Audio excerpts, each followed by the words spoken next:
Hey, this is Drake here. I was going to make a quick Wulong build video.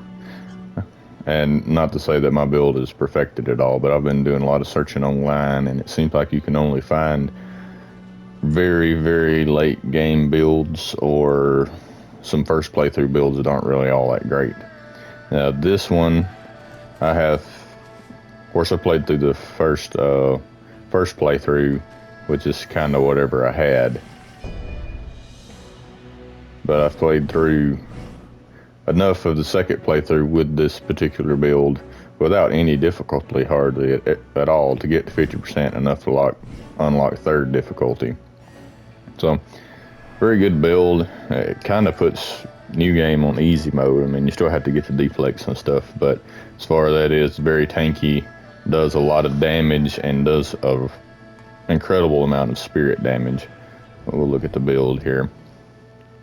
And I've just been running these because I love the dual swords. The set bonus really does nothing. It's not even active on this. I haven't been lucky enough to get the set bonus mitigation to drop yet.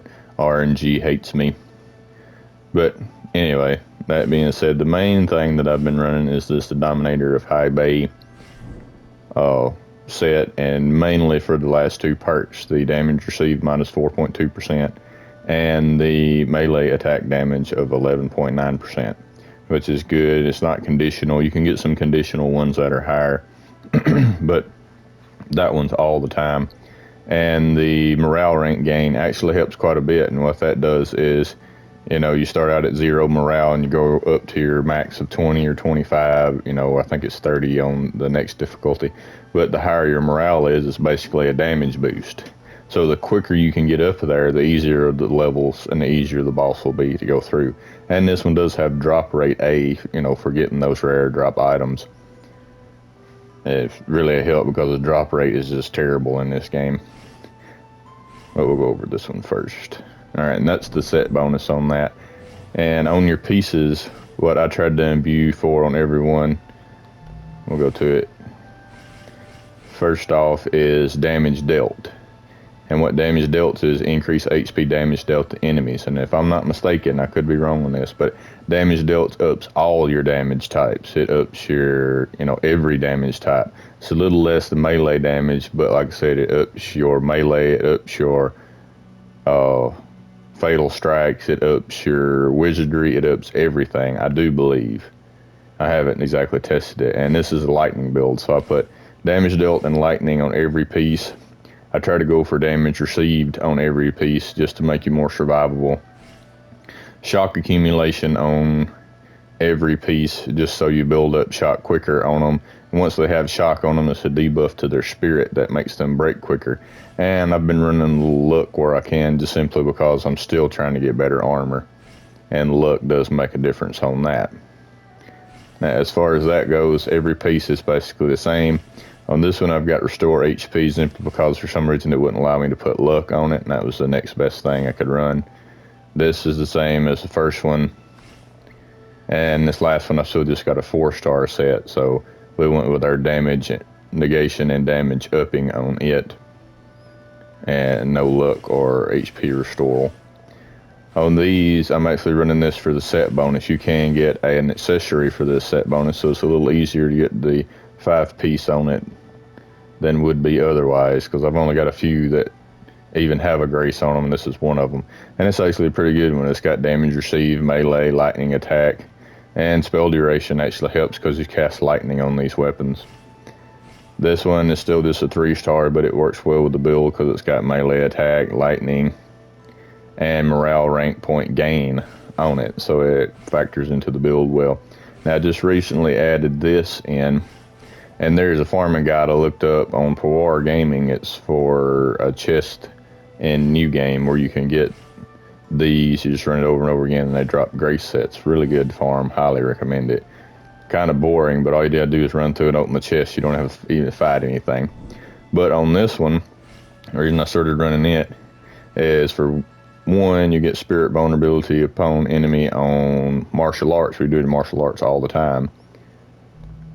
And for the other, you get a power drop on target that a wizardry spell hits. And especially on boss fights, you want to try out and try to hit them with this Life Wither, which makes them take more damage, so that activates the other perk, and it just kind of synergizes good. For other spell, you've got Absorb Vitality, which helps, take health regen as you're fighting. I've got this as kind of just a ranged option, which I don't use it very often, but your lightning weapon is the main thing, and it does stack. Now, I've got lightning enchant on this weapon, and if I'm not mistaken from what I've seen, this lightning attack power does not, from what I've seen, it does not stack with your spell, because that is not technically lightning attack, it's lightning imbued. So if you wanted that to stack, you would have to stack damage dealt with imbued weapon. This actually stacks with your lightning enchanted weapon. So if you're stacking an element like that on your build and you've not got the enchant on your weapon, I do not think it's benefiting you at all from what I've seen. Now, it does help in this aspect. And like I said, the spell in this does stack. So when you stack them, you get even more lightning buildup. And I was able to spin this. You can put melee attack. Of course, you have to drop damage dealt to get this. But you can put melee attack on there, and it about evens out. And due to running another set bonus, I was able to get damage amplification on a successful martial arts hit. So as soon as you do your first martial arts, you're applying 3 debuffs to them as soon as you hit the boss or any lighter enemy. And then it's just lightning attack on this. And like I said, the set bonus on this is nothing. You can basically run any weapon you want to. Just try to get these same things on it. And if you had something that, went with the other set bonus I'm running, it would actually make this better. Like I said, this is not a perfected build. I've still got a lot of grinding to do. And I was running this one just to get the Grace of Ling Bao to get up to the 2-piece. And it would be better if I had the 3-piece, but like I said, still working on it. But, see, that's about it. All my gear is level 9. Now, this is heavy gear, and I'll go over the stats. The status is 147. I cleared it without even being 150 is max level until you unlock the 3rd playthrough, which it just unlocked for me. So now I got a bunch of farming to do again. But I like running 99 in wood just to have good HP. You know what I mean? And lightning and all that, your lightning imbued weapon all scales off of your wood virtue anyway. So it's a good pair up. And I've got 36 in earth. And that's to have enough weight capacity to run this heavy armor and still be at a B class. And everything else just kind of there. I've been pumping a little bit into water virtue, just slowly getting it up, but that just helps my weapons scale off of water. So that's the reason I was doing that, because these scale primarily off of earth and water. The other thing is spirit. I've been running this one for 2 things, mainly for the spirit damage. Now this works according to your morale rank. When you go into a boss fight, you will be at the plus 7%. So you get 7% spirit damage dealt to enemies. And it's important to notice there's a difference between spirit damage and there's another one that's spirit attack damage. Spirit attack is your triangle attacks. Spirit damage goes directly to breaking their Kai. So be careful of that, because I've messed up on that one. This one's kind of nice because it restores HP at an A for a melee attack, so you'll see a little bit of health restore all the time.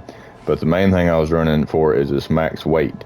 Now this isn't a percentage, it adds directly 5.2 pounds to your weight, which if you've upgraded, that's basically a little over 5 upgrade points. And at the later game, when they're 500,000 apiece, that's quite a bit of benefit, honestly.